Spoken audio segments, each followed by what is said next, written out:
첫 번째 경기 오세르 대 랭스 분석 시작해보겠습니다. 오세르는 7경기에서 승점 6점으로 하위권에 처져 있다.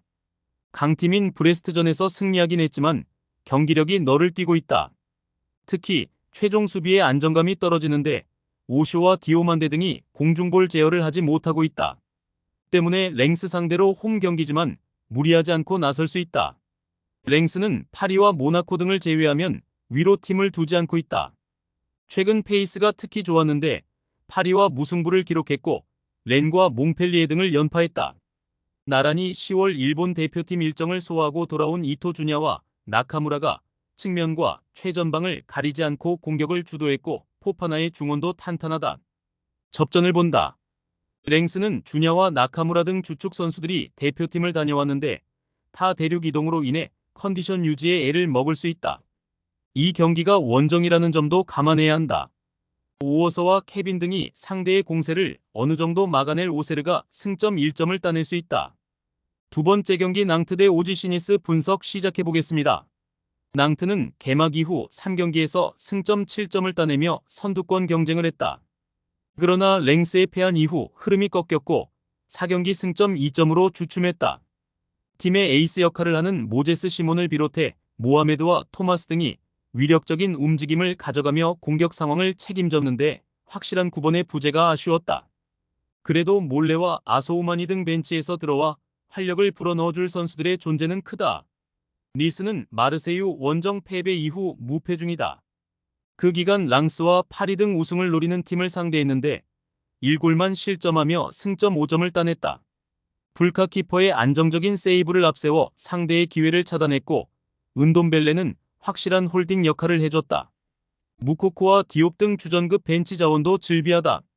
접전을 본다. 니스가 휴식기 이전 분위기에서 나은 건 맞다. 또 계산과 보가 등 상대 수비를 공략할 공격 옵션도 즐비하다. 그러나 니스는 앙제전을 제외하면 이번 시즌 원정에서 인상적인 경기를 하지 못했다. 무승을 끊어내기 위해 홈에서 집중하고 나설 것이고 치리베아가 은돔벨레와의 볼점 이후 경합을 밀리지 않을 랑트가 승점 1점은 챙길 수 있다. 세 번째 경기 툴루즈 대 앙제 분석 시작해보겠습니다. 툴루즈는 승격 이후 좋았던 두 시즌을 보냈다. 그러나 이번 시즌 출발은 아쉽다. 7라운드까지 1승에 그쳤고 2골 이상 기록한 선수가 2명에 불과하다. 팀의 공격을 이끌었던 달린가가 더 나은 클럽을 향해 떠난 여파가 이어지고 있다. 그래도 아부크랄과 킹, 비비카의 공격진은 충분히 경쟁력이 있다. 카세레스 주니어가 반댄 부만의 잔재를 중원에서 지울 수 있다면 중위권 도약도 노릴만하다. 앙제는 개막 이후 단 1승도 챙기지 못하며 최하위로 추락했다. 오세르와 르아브르 등과 함께 가장 유력한 강등 후보로 평가됐는데 평가대로 성적이 나오고 있다.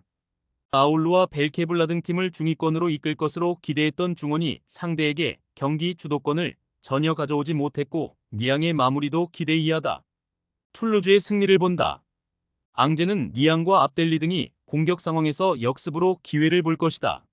그러나 중원의 지원이 부족할 것이기에 원하는 경기를 하기 어렵다. 카세레스의 안정적인 패싱 게임 속에 킹과 아부크랄이 좋은 위치에서 볼을 점유할 툴루즈가 승리할 것이다. 네 번째 경기 리버풀 대 첼시 분석 시작해보겠습니다. 리버풀은 노팅엄의 일격을 당한 것을 제외하면 전승으로 리그 선두를 달리고 있다.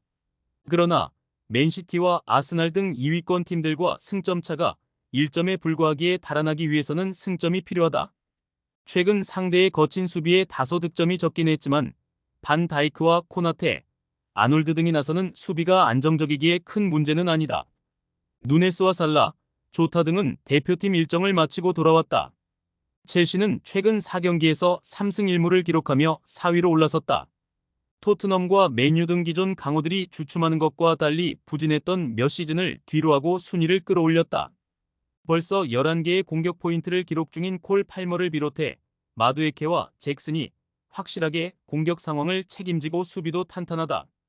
잉글랜드 국대 수비수인 콜윌의 리드 아래 상대의 공세를 막아내고 있다. 접전을 본다. 리버풀은 조타와 누네스, 디아즈와 살라 등 리그를 넘어 전 세계에서 손에 꼽히는 공격진을 보유했다. 그러나 첼시 상대로 승점 1점에 만족해야 할 것이다. 카이세도와 페르난데스 등이 중원에서 라인을 내리며 홈팀의 침투를 막아낼 첼시가 중요한 무승부를 기록할 것이다. 다섯 번째 경기 볼프스부르크 대 베르더 브레멘 분석 시작해보겠습니다. 볼프스는 휴식기 전 마지막 경기에서 보움을 잡았다. 요나스 빈이 선발 스트라이커로 나서 멀티골을 터뜨렸고 토마스의 측면 돌파도 위력적이었다. 좋은 선수단을 구성했지만 초반 성적이 나지 않았는데 중상위권 진입을 노리고 있다. 마예르의 이탈이 아쉽긴 하지만 카민스키와 위머, 브랑크스 등이 공격적으로 나서며 주포의 공백을 메우고 있다. 브레멘은 이번 시즌 홈보다 원정 성적이 좋다. 마인츠와 호펜하임을 잡으며 연승 중이다. 그러나 기대한 만큼 경기력이 나오지 않고 있다. 스타게와 알베로 등 중원은 안정적으로 경기를 풀어가고 있지만 두쿠시가 존재감을 보여주지 못하고 있다. 아구를 비롯해 측면에서 질 좋은 크로스를 올려주는 선수들을 살리기 위해서는 두쿠시가 살아나야 한다. 볼프스의 승리를 본다. 브레멘은 원정에서도 공격적으로 경기에 임한다. 그러나 최전방의 마무리 기복이 아쉽다. 아놀트의 수비 지원 아래 브랑크스와 위머가 공격적으로 패싱 게임을 전개할 것이고 요나스 빈이 해결할 볼프스가 연승에 성공할 것이다. 최종 조합은 영상 아래 고정 댓글로 말 걸어주시면 오늘 정보방에서 무료로 공유해드립니다. 제발 손해보면서 토토하지 말고 다같이 웃으면서 즐겁게 베팅합시다. 함께 하실 분들은 부담 갖지 마시고 편하게 말 걸어주세요.